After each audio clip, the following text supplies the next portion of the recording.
यही सब छोट छोट कारण जो भारत में कैंसर बढ़िबार लगी।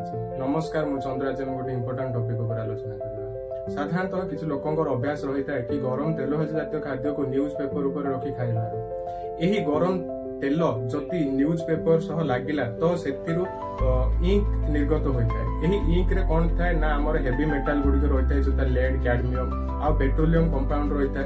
यही हेवी मेटाल जो अनेक प्रकार टॉक्सिसिटी होता है और यह मध्य कैंसर रिस्क सृष्टि करता है। तेणु एफएसएसआई एक गाइडलाइन देते कि आपण न्यूज पेपर रे गरम तेल भाजी जातीय खाद्य न देवाई।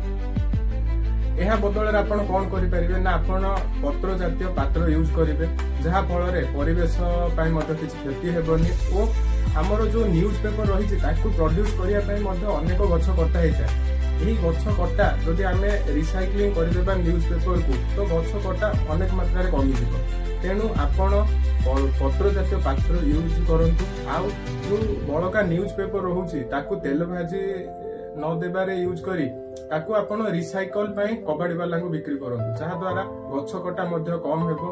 आउ एई पत्र जातीय पात्र यूज करबा द्वारा अनेक व्यवसाय मध्य उपकृत हेबे। आशा करूची आपन को वीडियो भल लगी। जदि वीडियो भल लगी तो अकाउंट को फॉलो करंतु, चैनल को सब्सक्राइब करंतु, आ वीडियो को अधिक शेयर करंतु। आउ एही न्यूज पेपर रे गरम तेल भाजी जातीय खाद्य खाइबा को एवॉइड करंतु। आउ आपन